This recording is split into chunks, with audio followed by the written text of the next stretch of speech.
Welcome to Get Wisdom Live with Carl Mollison and Brian Kelly. What if God was also a co-host?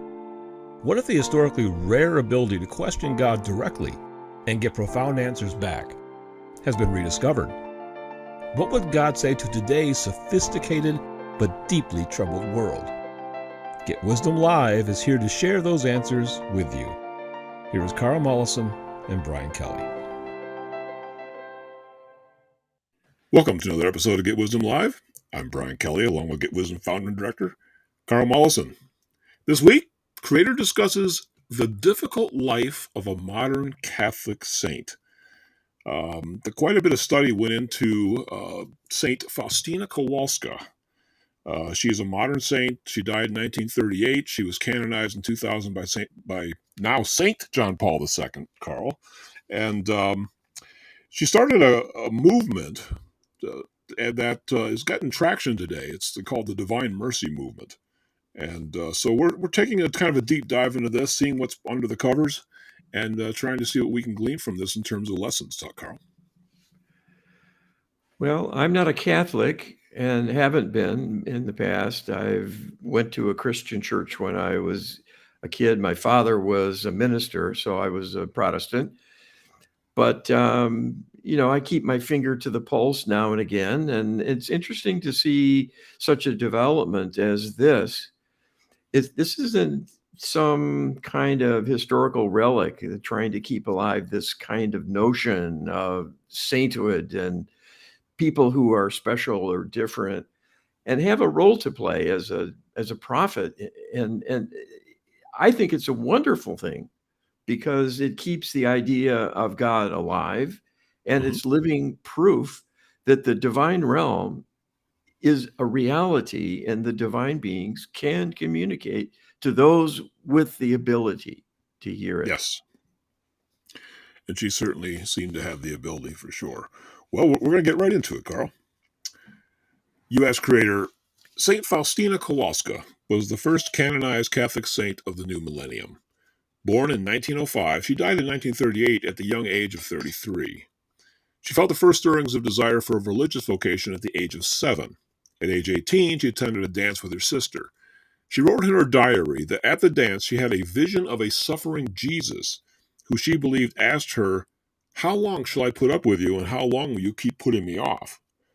She then went to Lutz Cathedral, which is in Poland, where, as she later said, Jesus instructed her to depart for Warsaw immediately and to enter a convent. Most people simply don't have Jesus appear to them suddenly, much less be told to enter a convent and where to go to do that. What is the backstory for being able to see and communicate with Jesus without apparent effort on her part? What can Creator tell us? All right, and this is what I channeled from Creator and Answer. This did happen as she described and was the answer to a prayer. As you know, we do not intrude any beings within the divine realm in people's daily affairs, nor intrude upon their thoughts without high purpose and prior requests of us to do something on their behalf that would warrant such an intrusion. In this case, it was to prepare her for being a person with higher awareness, to enable her to have a sheltered environment where she could pursue being an intermediary with the divine, and also to protect her from the slings and arrows of ordinary life, which would not only be a distraction, but a greater likelihood of danger interfering with her life directly to abort her mission. So this has all the hallmarks of a mission life, one of high purpose, divinely destined to bring about something lofty and of great value to humanity. The planning for such lives is done within the light before incarnation begins. That is for many reasons, often pre-planning the landing zone, so to speak, where the person is born and into what family around them who will be reliable as influencers to support and encourage them at key junctures, or help deliver important life lessons that will help prepare the person to be a divine emissary one day. There are many, many plans orchestrated for each and every one of you to accomplish many things, some personal, some for the benefit of others around you, particularly family members, friends, colleagues you end up associating with in your career or other engagements, and what you do energetically, and many aspects of your focus, intentions, and actions that will contribute to the overall purpose for your current lifetime as a new excursion. You are all here to help the cause of the divine, whether you know this consciously or not. So all lives are planned. That is nothing special. What is special is the ability of the divine to orchestrate many independent personal events to help weave the fabric of this planning into the life experience. So we got confirmation from Creator that this was indeed a mission life and one of high importance, obviously, to attempt to attain some kind of divine goal in conjunction with this personality. Uh, it's interesting that the divine says that this that Jesus being able to interact with her was a result of a prayer. I have to assume that what's being mentioned there, even though it wasn't mentioned specifically, is a multitude of prayers probably said in past lives, Carl. I don't think the little bit of a prayer that she said at her bedside when she was being put to bed by her parents has probably had enough firepower to bring this kind of interaction into her life. I'm sure she has a long history of being religious in past lives. Well, I'm not sure that that's what is being discussed here. The whole of it, that she became a prophet essentially and a spokesperson of the divine through a prayer. But the fact Jesus came and called on her may have been what was being referred to. I'd have to go back and look more closely at the wording. And that would make some sense that she was, as we'll get into, was struggling to find her way. And so that wasn't planned in the light necessarily, but probably known as a risk factor. And maybe there was a backup plan to give her some extra support to get her over the hump, perhaps. But in any event, I'm sure it's meaningful. And Yeah. you may well be right that this was a whole series of prayer-related consequences. This mission life is quite possible. You ask, Creator, in the preface to Saint Faustina's diary, Archbishop Andrew Descour wrote of asking a well-known contemporary mystic, Sister Speranza, what she thought of Sister Faustina's writings. Sister Speranza said, "The writings contain a wonderful teaching, but reading them, one must remember that God speaks to philosophers in the language of philosophers, and to simple souls in the language of simple souls. And only to these last does he reveal truths hidden from the wise and prudent of this world." What is Creator's perspective? All right, Creator says, there is more than a grain of truth in these words. This was essentially a vote of confidence that while not all of her writings were lofty in tone and flowery in delivery, as one might have a bias to expect for statements and quotes coming directly from the Almighty, you can see through your channel here that we speak in a way that is truly down to earth when communicating with earthly beings. That is only common sense. You have only to look at some of the historical writings addressing spiritual matters and matters of philosophy to see how intricate, convoluted, and demanding some of them are in order to gain a simple understanding and even discern what is being addressed and the precise meaning of things. Communication is an art, and language is a mundane and rather mediocre means of conveying knowledge compared to non-local consciousness of the intuitive reach that can grasp the most complicated set of variables and discern a true meaning that will simply be apparent and not requiring a lengthy verbal explanation. So this commentary about her writing is a defense of simplicity and use of the common tongue, so to speak, as having a divine purpose behind it, one of avoiding obfuscation, being so erudite it would not even be understood by many who are less well tutored, let alone the educated general populace. The important truth here is not the mechanics of crafting a message most appropriate for the intended audience, but the defense of divine prophets. The information may well be simple and utilitarian, and not at all deeply profound and lofty in tone. This is in keeping with the rules of engagement that we cannot prove our existence through such means. We will not go out of our way to dazzle and astound people with our messages for the same reason. The skeptics must be allowed their free will to doubt. So that is a second imperative always in any divine communication. It will be on the human level and appropriate to the one hearing the message. So it is in their vocabulary, at their level of awareness and discernment. So the communication is an effective one. That is what you will see from her writings, that they were meant for a broad audience and not a scholarly expert in theology or philosophy for that matter. It is the same with the many communications we have had with your channel, Speaking Our Words.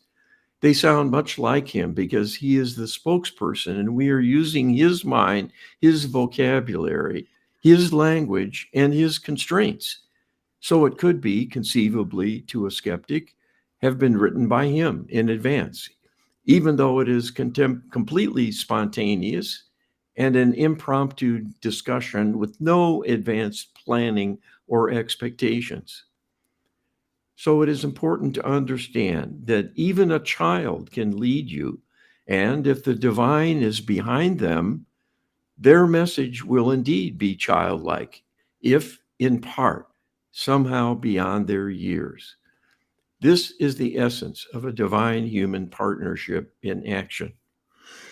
This is a fascinating answer on a couple of levels, Carl. I mean, you personally really don't know anything about this particular saint other than what you've learned probably from the questions that I've given you. Is that correct? That's correct. Never Okay. read a thing about her. I'm not because I was avoiding it. It's just I Right. do Just don't. nothing. I don't follow Yeah. You don't have time. Catholicism It's and not so not on. of big interest. Now, the thing is that you didn't know about her, and yet the answer that came through, I can tell you because I read the diary. It's like 400 plus pages, and on the Kindle app, it's over 800 pages. Um, Saint Faustina had a third grade education, Carl. Creator's talking about, childlike simplicity. Saint Faustina had a third grade education. Ah, She could barely write. She could write, but it wasn't erudite. It wasn't lofty for sure. So, boom, right on. I mean, you didn't know that she had only a third grader. You just learned that now, right? yeah, that's right. That's right. So, so So it's that it's really does amazing make how. sense. Yeah. Yeah, yeah. It's amazing how these channelings always seem to always correlate, with details that you're not even aware of. And this is proof positive here. But she was a simple person. In fact, when she joined the convent, one of the mother superiors had, I think, made a note in her diary or something that there was absolutely nothing extraordinary about this woman. And she ended up spending her entire life, doing simple tasks, working in the kitchen, doing dishes. She worked in the garden, pulling weeds, just simple stuff. But she had an interior life that was unbelievable, and that's what we're really exploring, and is the point of this whole exploration today, Carl. You asked Creator in the. Did you have something to say? You want to say? Okay. No, not really. I just was captivated by the idea of the message fitting the audience. Yeah. And there's many examples of that. And I think if one looks into this, one can find examples of children, virtual children, not just childlike adults, but young people who say something profound that they shouldn't. Oh, There's sure. some kind of inner knowing. I had an example just yesterday. I was on a walk and met a couple from out of state. I'm on a kind of a vacation week at the moment, and they had this poodle with them, and we were talking about dogs, and the fellow, I was saying how God created dogs to teach us how to love. And this guy's eyes got wide, and he said, we were with some friends whose dog passed away, and it was with his family. And he was kind of lamenting the fact as they were gathered there in tribute to their beloved pet who was being buried. And the man said to the family that he just doesn't understand why dogs don't live as long as people do. And his son said, I know why that is. Dogs are quicker to learn how to love. They don't have to live as long as we do. Wow. There you go. I mean, yeah. From the mouth of babes, right? From the mouth of babes. So, wow. That is profound. Huh. Interesting. U.S. creator. In the introduction, Sister Elizabeth Seepak wrote of Saint Faustina. The austere lifestyle and exhausting fasts that she imposed upon herself, even before joining the congregation, weakened her organism to such an extent that already during her postulantship, which is her probationary period, before she became a full nun, it became necessary to send her to a hospital treatment center to restore her health. This kind of asceticism is common in monastic life and settings. Why is this kind of life widely thought necessary for spiritual advancement and lofty attainments? What is Creator's perspective? All right, this is what Creator tells us. This seemingly punitive and harsh lifestyle is just that. It is a self-imposed penance. Many of the religious have been inculcated to believe is a path to holiness. You see this commonly in spiritual writings, including the Eastern traditions of the Buddha, that ignoring the self, neglecting earthly pursuits and earthly pleasures, leads to a kind of purity of intention separate from the personhood and ego. So this is well-intentioned, but becomes excessive when it harms the person and limits them. It is one thing to have a lifestyle that can impose discipline and isolates a person intending to devote themselves to a passionate pursuit of something important from the many distractions life can bring. With ceaseless interruptions, the attention and time keep getting redirected and thus interrupt the flow of awareness. And that works against doing things of a spiritual nature involving the intuitive reach that are favored by a setting of quiet contemplation and meditative thought, as when communing with the divine.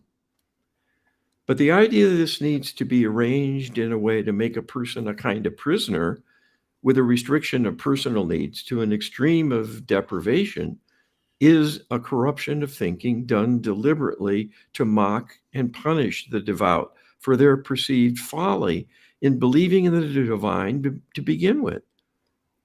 This was imposed through mind control manipulation thousands of years ago by extraterrestrial beings who run the world from behind the scenes and manipulate everyone through the culture and the actions of individuals they manipulate.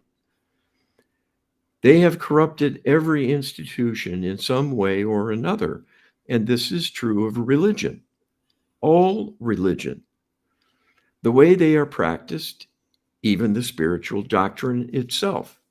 And this includes intervening in the personal lives to corrupt and manipulate in many ways. We cannot engage in an expose of anyone to recount the origins. I'm sorry. I'm sorry. What? I'm sorry. I flipped to it. The next wrong paragraph page should be here. the whole idea of subjecting the self. Yes. Let me pick this back up. Okay, I'll edit this out and clean it up later.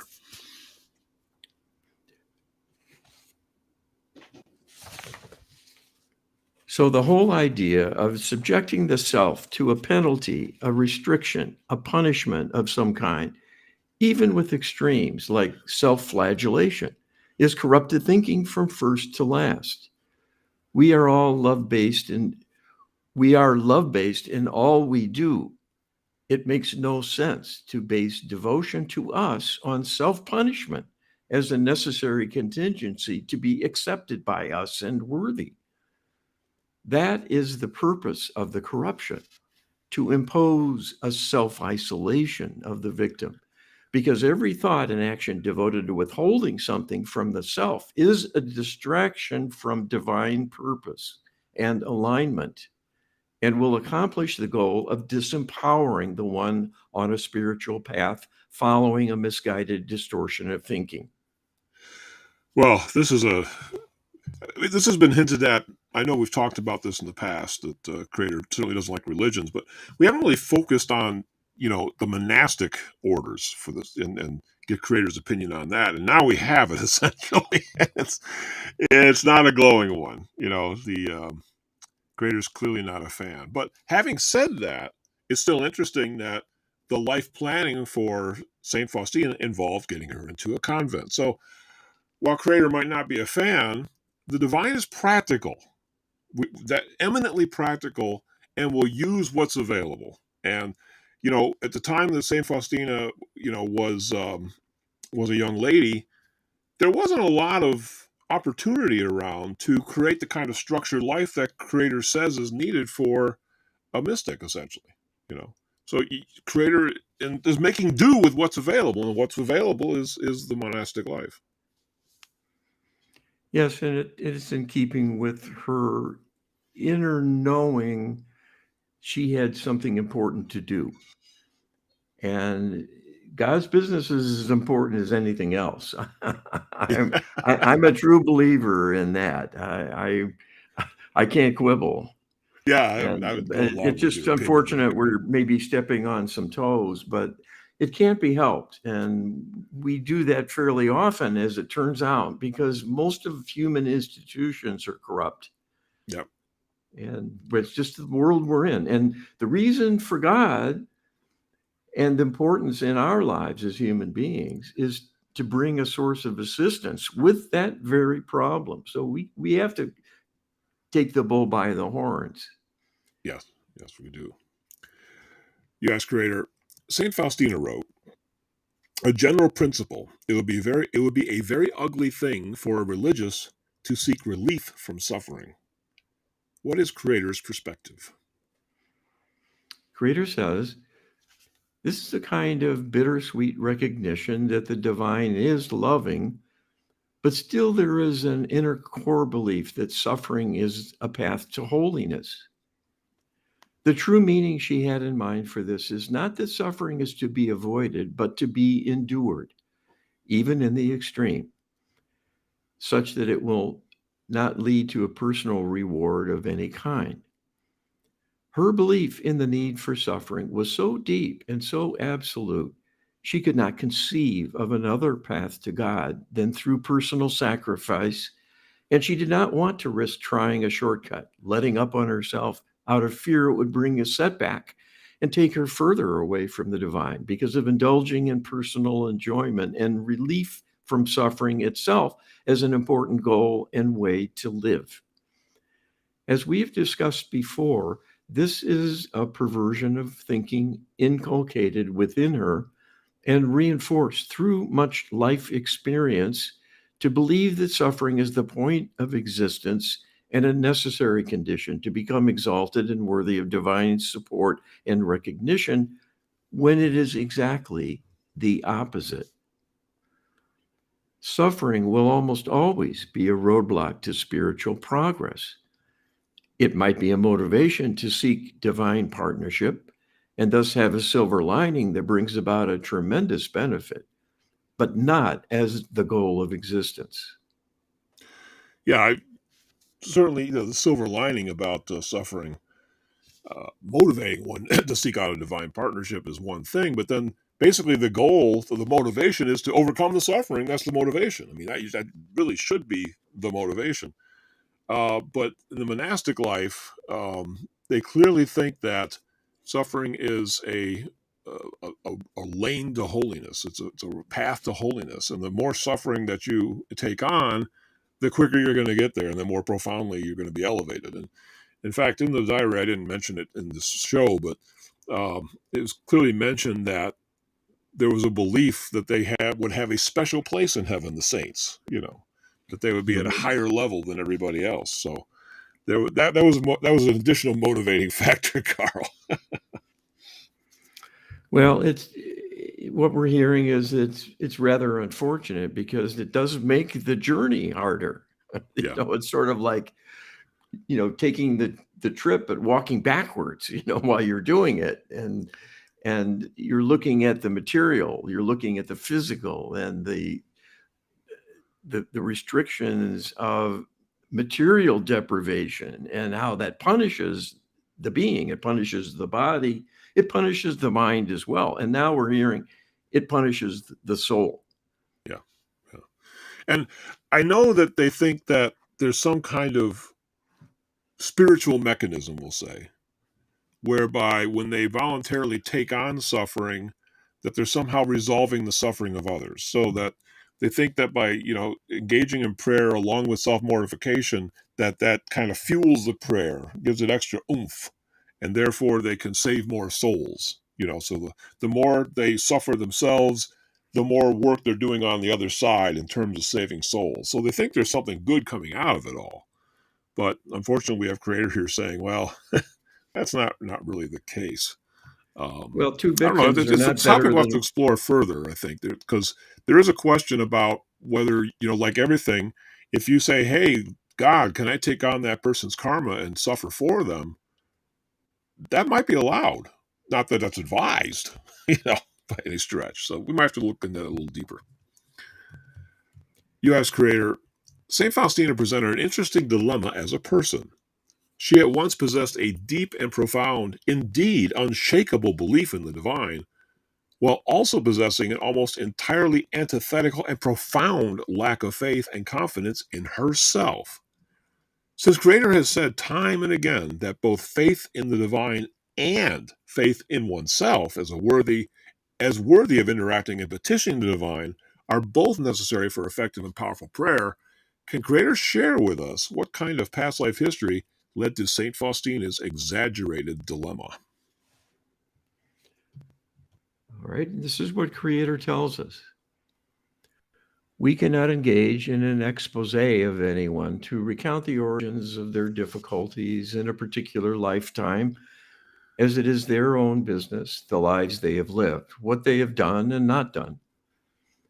We do so about people in the abstract, without naming names, for the benefit of your channel and his understanding, and the learning of others and the workings of karma and the cause and effect playing out in everyone's life because of prior trauma, both self-inflicted and imposed by others. Suffice it to say that Saint Faustina had many innings from being on a divine path in other lifetimes as a light worker to inspire and uplift and guide others to find their way to the divine and encourage spreading of the doctrine to many others. For this, she was savagely attacked, and the hindering of that strong and passionate zeal within her to serve the divine was a disastrous calamity because it made her see herself as a failure. This is a large factor in how she ended up being in the current life you are asking about. In a sense, she was attempting to recapitulate that prior suffering, a time of ordeal and enforced self-denial. In some cases, even of food and water when imprisoned for doing spiritual work. So that karmic backdrop of personal sacrifice for the sake of the divine and the assistance of others beyond herself that got her in trouble was haunting her in her most recent life and perceived deep within her subconscious mind and led to much anxiety and self-doubt she wrestled with all her life. This is why repairing one's karma through effective divine healing is always necessary. No matter who you are, there are things lurking and looming over you from the past that will come around again as your life proceeds and become obstacles to your progress and your happiness. There is no other way to deal with such things effectively. And in the absence of divine healing, suffering is inevitable. There is just so much that could be said here that we don't have time to go into in depth. But, we're talking about a saint here. This was a woman that prayed every single day, multiple times a day, along with her convent fellow nuns that would gather 7 times a day, I believe, for prayer. Um, and you think, wow, all that prayer, why couldn't, that work to heal her karma, right? And that's what we're learning with the whole Get Wisdom project, Carl, is that it's not enough to pray. The prayer has to be precise in terms of what it's asking for. And if you're not asking for divine healing, you're probably not bringing in divine healing. And on top of that, they're always praying for others, right? They're not praying for, in fact, they even saw praying for themselves as kind of undesirable, as selfish, that it'd be selfish to loft up prayers just for yourself. It always has to be for others. And in fact, they even ask to take on the suffering of others, right, in an effort to help them. And so they're they're stacking the deck against their own health is essentially what's happening, and not being able to get the karmic help and assistance that she desperately needed from all the efforts of her life. Well, there you go. I mean, she had a perfect setting to do lots of effective spiritual work because it all depends on consciousness and the amount of time she had to devote to prayer, to communing with the divine, and do useful things through her own heartfelt desire. She was nonetheless held down and held back by her self-doubts and her doubt of her own worthiness. And we hear this again and again from Creator, that Creator will follow our intentions.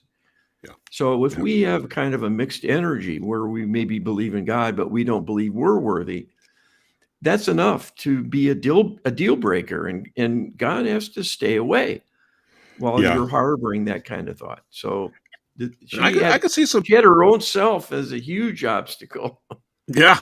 And, I could see a lot of people having some deep questions about this and concerns in the sense of, well, here's a woman that selflessly is praying all day long. And we know that prayer is effective, that prayer is important. It's divine work, right? It's as important work as anything else, as you got done saying. And she did a ton of it. There's no doubt about it. So she did a lot of good work in that life, but none of it was directed at herself. It was all directed outwardly.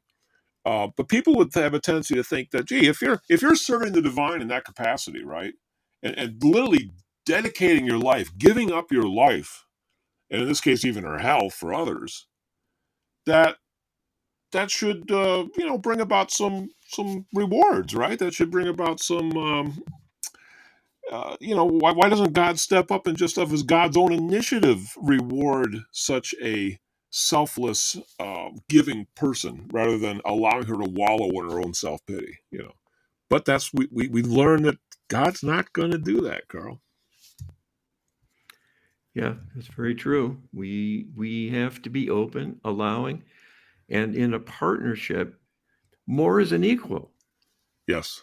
Than as an underling, a supplicant, someone born in sin, and all those concepts that are disempowering are a deliberate way of weakening us and making us feel diminished. And it hurts the cause. It hurts our effectiveness. And that's why it is done to us.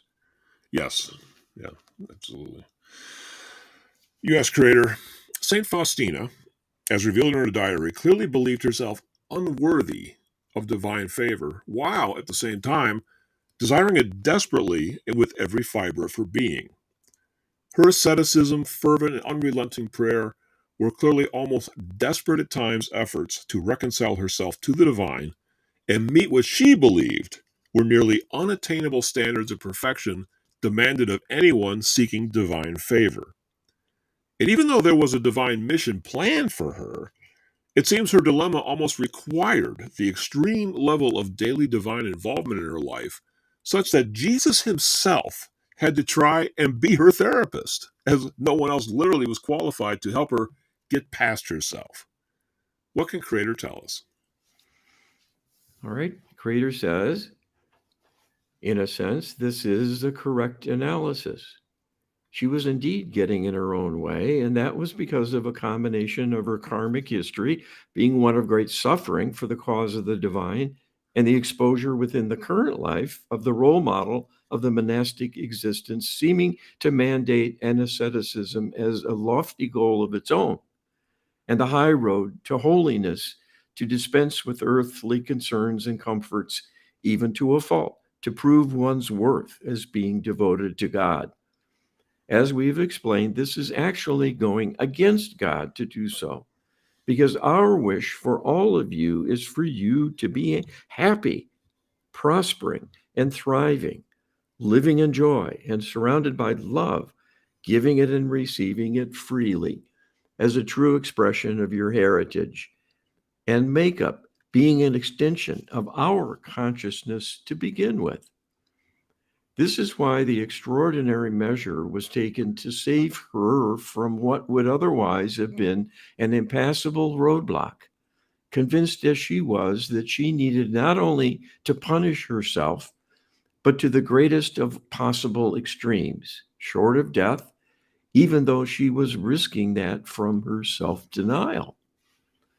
All the while, she did not realize that was building a wall around herself that would keep God out, and Jesus as well, because the denial was to everything as a consequence of the intention she held.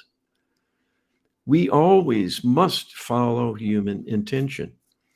If people want to be alone to suffer, we must allow them the privilege to choose their path or to remain stuck, as in this case. The outreach from Jesus, as we have said, was allowable because this was invited via prayers that were in her history, wanting Jesus to be a part of her life, and that was arranged to be an invitation for her. That is how the divine realm works, through inspiration and invitation to have a further interaction. It must then be chosen and acted upon through the free will of the recipient. Yeah, this is it's interesting that Creator came back and said, yeah, this is a correct analysis. That she thought of herself as unworthy and needed, and that the whole life was set up to introduce Jesus as someone she could actually see and interact with in an attempt to help her, because her dilemma was so profound that, in a sense, there wasn't any kind of other assistance that had a chance of working. And I can tell you, unfortunately, that um, it may not have worked, to be honest with you. The mission life was clearly for her to come in and found a new convent. That was what she was asked to do by Jesus. And she actually refused to do it. She actually said in her own words, Jesus, you know very well that I am, I said, and I started enumerating my weaknesses to the Lord, hiding behind them so that he would agree that I was unable to carry out his plans. Then I heard these words, do not fear, I myself will make up for everything that is lacking in you. But I kept using my incompetence as an excuse. So she never left the convent she was in. She never founded the new convent that Jesus was asking her to. The convent actually did eventually be founded by a father priest she was working with, Father Michael Sapachko. So he did all the work for her, work that she was slated to do for her life mission. Father Sapachko ended up stepping in and doing most of it. So the divine God got his way. God, the plans that were laid to get this divine mercy, thing going, was that flag was picked up, that baton was picked up by others and carried forward. She was the initial inspiration. She was the one who fell the first domino.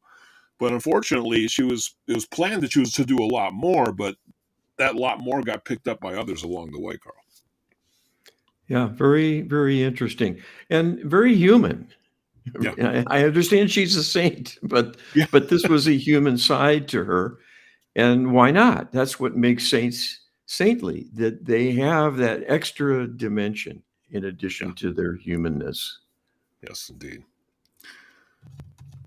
So, U.S. creator Saint Faustina was one of the most risk-averse people anyone can study in detail.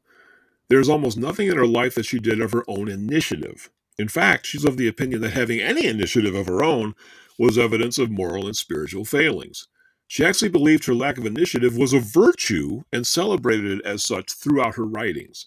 Saint Faustina wrote in her diary, "I feel I am wholly God's property. I experience this in a way that can be physically sensed. I am completely at peace about everything because I know it is the spouse's, in this case Jesus' business, to look after me. I have forgotten about myself completely." She further wrote, "I must refer everything to God, and in my own eyes recognize myself for what I am, utter misery and nothingness. Also, oh my Jesus, keep me near to you. See how weak I am. I cannot go a step forward by myself. So you, Jesus, must stand by me constantly like a mother by a helpless child, and even more so." And in fact, she actually signed letters, your worthless servant. Just unbelievable. What is Creator's perspective? All right, Creator says, we see all that you quote as her making a very strong-willed choice to be stuck in place, all on her own, and perhaps having Jesus as a loving witness to her inertia and a resignation to her state of self-imposed helplessness, but not invited to actually help her take any action in particular. Nothing could be a more precise and explicit description of self-disempowerment than what you quoted. This is not what Jesus wants, nor what we want for any human being. You were created as beings of action, a force for higher good, a solver of problems, a warrior for the light, none of which can happen if you shrivel into nothingness through personal choice in an attempt to disappear, as though that is somehow serving the divine. Her perception and feelings and choices and how to respond were all from inner corruption. She, like most people, was harboring dark spirit meddlers attached to her energetically and able to interact with her deep subconscious mind and carry out a campaign of diminishment, of torment, reminding her again and again and again of her worthlessness and reinforcing every self-judgment and every doubt she had about her worthiness to be in the presence of the divine and to be a force in the world. Here again, the divine is helpless to intervene because people have the personal choice to experience life in the physical, come what may, even if that involves a painful or even mutilating accident with loss of function of the body, or a chronic illness making them an invalid, or corruption from would-be friends who, through their influence, drag a person down to their level and encourage wrongdoing when times are desperate. It is also true that everyone may become vulnerable to spirit possession, as happens for the majority of beings in the physical. The power possessing spirits have over their host will vary greatly, but they love working against the light and want to drag down spiritual people. This is done most effectively by creating and reinforcing self-doubt about belief in the divine and especially self-worth. If belief in the divine cannot be eroded, it is almost always the case that a campaign of torment will produce suffering, and then an erosion of confidence in the self from the ensuing state of anxiety that is created, and that campaign of inner terror will take a toll. This is how many become sidelined and lose their ability to advance in life towards their goals. Oh, this is a revelation here that she had spirit attachments, Carl. She's living in a monastery. She's praying every day, hours a day, surrounded by other people that are pursuing the same thing. And she's got the spirit attachments because unless you ask to have those removed and even know to ask to have them removed, the divine can't step in and just take care of that on their own initiative. We've learned that repeatedly in this project, Carl. Yes, this is a dilemma, and it can plague the religious, and often does, in fact, because they're human and they're high value targets in the bargain. Yeah. And, she already came in with a karmic dilemma that she was recapitulating. That's what Creator had said. Now she had spirit attachments, egging that on.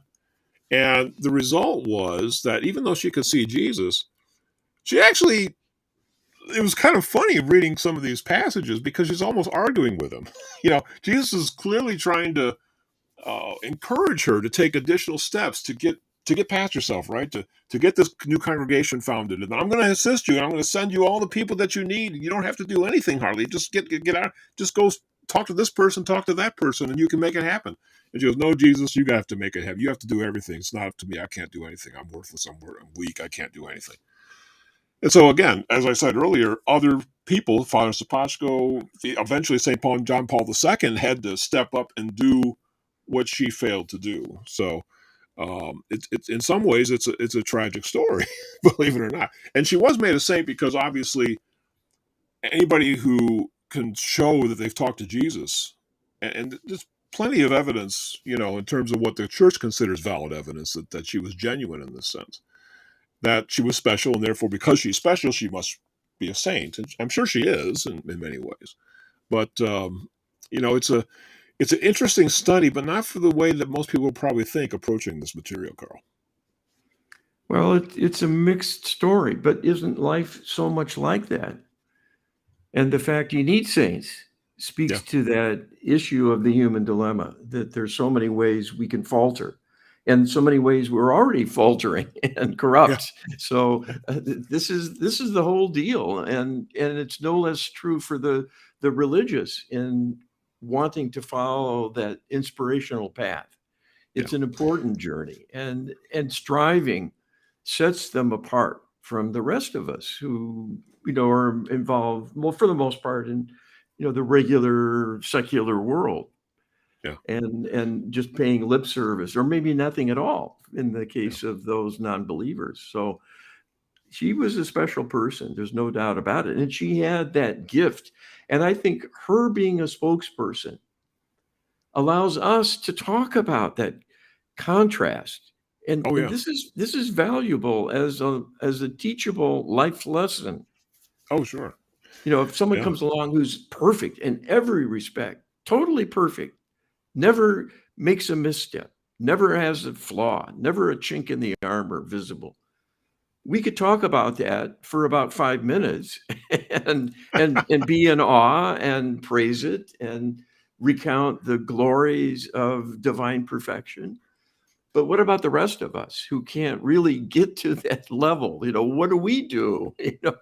Right. And so here's someone who had everything working against her, including herself, and she accomplished a great deal because she was recognized as a special messenger of the divine. And that's no small thing, and it's still having an impact, as I understand, in the church. Oh, very much so. Yeah, it's quite the following now. U.S. Creator, in her diary, Saint Faustina said that one day the Lord said to her, "My child, you please me most by suffering. In your physical as well as your mental sufferings, my daughter, do not seek sympathy from creatures, other people. I want the fragrance of your suffering to be pure and unadulterated. I want you to detach yourself not only from creatures, again people, but also from yourself. My daughter, I want to delight in the love of your heart, a pure love, virginal, unblemished, untarnished. The more you will come to love suffering, my daughter, the purer your love for me will be." To be completely honest, this sounds more like an Anunnaki psychic talking than it does Jesus, Carl. What can Creator tell us? Well, this is what Creator says. Here as well is a perceptive analysis of this quoted text. That is not God talking, because we never told her anything of the kind. We do not exalt suffering. We work to minimize suffering, to reverse it, to transform people so they blossom and are raised up in joy instead. This message was conveyed exactly as you conjectured by an Anunnaki psychic, delivered via a spirit meddler teamed with an extraterrestrial spirit, because the spirits of extraterrestrial overseers commandeer the fallen angelic spirit meddlers to weaponize them against humanity at the behest of the physical Anunnaki extraterrestrials and the other races of extraterrestrial beings in the Dark Alliance controlling the earth. This is simply one of countless examples of personal manipulation through mind control to contaminate inner beliefs and perceptions, to darken people and make them unproductive, self-limiting failures.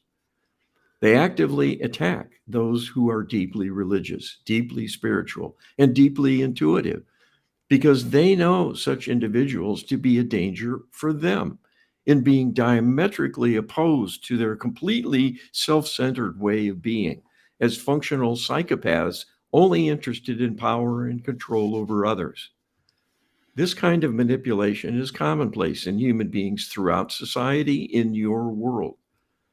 With someone deeply intuitive, it may well be perceived as an outside message. In most cases, it simply bubbles up from within, seemingly as one's own thoughts, but will be acted on accordingly because the person believes what they are thinking, seemingly, even though it is someone else's narrative. This is the cleverness of mind control in operation. People tend not to go against themselves, especially after a relentless campaign of manipulation and distortion of thinking begins to change their very makeup to tolerate and act on negative perspectives rather than positive ones. This is how criminals, tyrants, and perpetrators of all kinds come to be. Oh, I was afraid of the answer to this question, and Creator ended up affirming that it was indeed an Anunnaki psychic at the top of the communication chain. This is disturbing for many reasons, Carl, because now we have a big diary, a legacy of this saint that is in publication now and is being disseminated all over the world. A lot of people are coming and reading this to take lessons from it, with no idea whatsoever that when Saint Faustina says, "Hey, I heard the words of the Lord," that maybe half the time it was Jesus and the other half of the time it wasn't. um, it's like, oh boy, that is a mess. That is a big mess. But this is illustrative of the world we're in. We've talked about scriptures being corrupted, of holy works, so to speak, being corrupted. Here we have a bird's eye view of how that just takes place, Carl. Well, the thing that I would say for perspective is that everyone listening to this is corrupt from the same sources because they bombard us 24/7 with subliminal programming of all kinds, and it ramps up our political beliefs. It dampens our spiritual beliefs or corrupts them with faulty ones, on and on. Every aspect, healthcare, education, history, it's we're bombarded with falsehoods. And so to those who think we've gone off the rails, this is totally bizarre when we start talking about ETs. Well, there's a programming to disbelieve in them because it protects them from scrutiny and from this being conjectured widely that there's ET influence here. Yeah. So just wait. That's what I would tell you. Just wait and see what happens because there are big plans coming for us from the ETs. So this is something that everyone reckons with. So we're not Yes. singling out this saint for any kind of special revelation of fault that she displayed. This is something that can befall anyone, and especially a true believer who will believe and honor a voice coming within their mind if they think it's from on high. This is how all the phony channelers are doing their thing.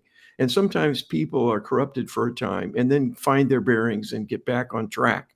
And Yeah. then that's part of their history. Well, that happened here, apparently. You ask Creator. Saint Faustina wrote that the Lord said to her, "Even the devils glorify my justice, but do not believe in my goodness." What is Creator's perspective? All right. Creator says this was an inspired awareness coming via her higher self to help guide her to embrace her spiritual perspective, along with a warning to be wary of the darkness as an enemy, a temptation, and a menace needing to be avoided. That is sound advice for everyone because the darkness is real, ever present, and relentless in seeking to overcome and overpower everyone and everything.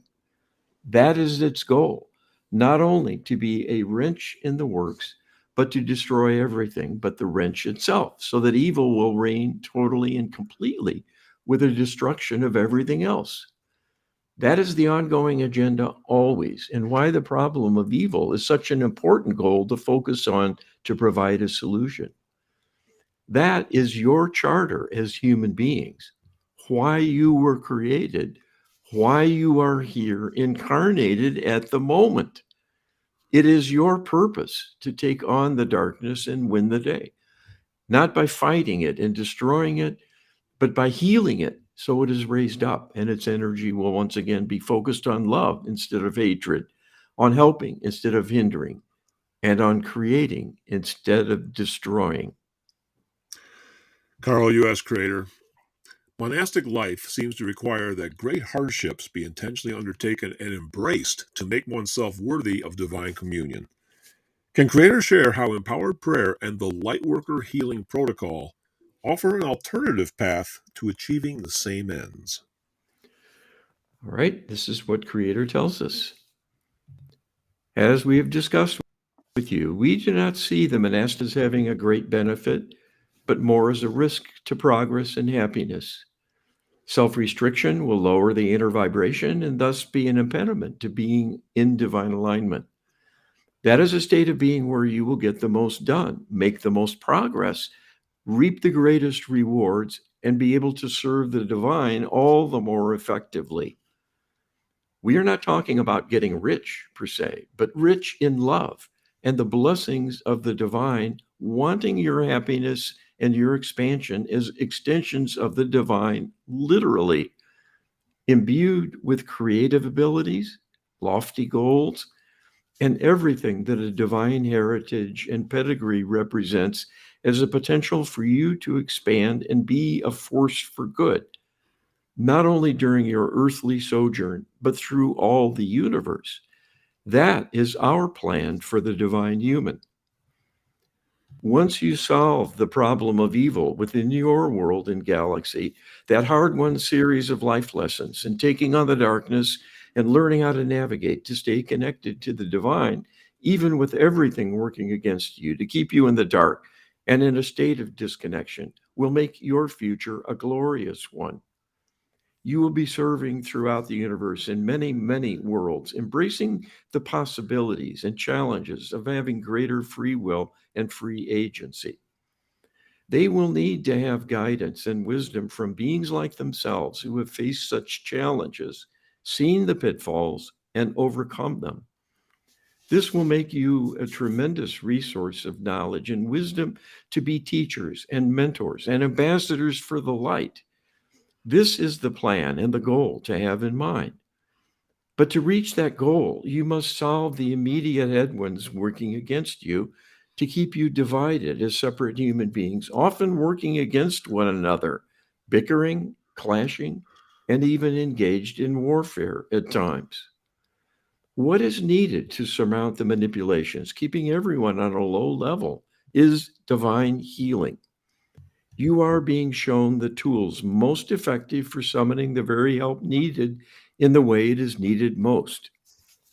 Using empowered prayers recommended by us will cover a broad range of day-to-day needs to bring in divine support, inspiration, healing, and protection.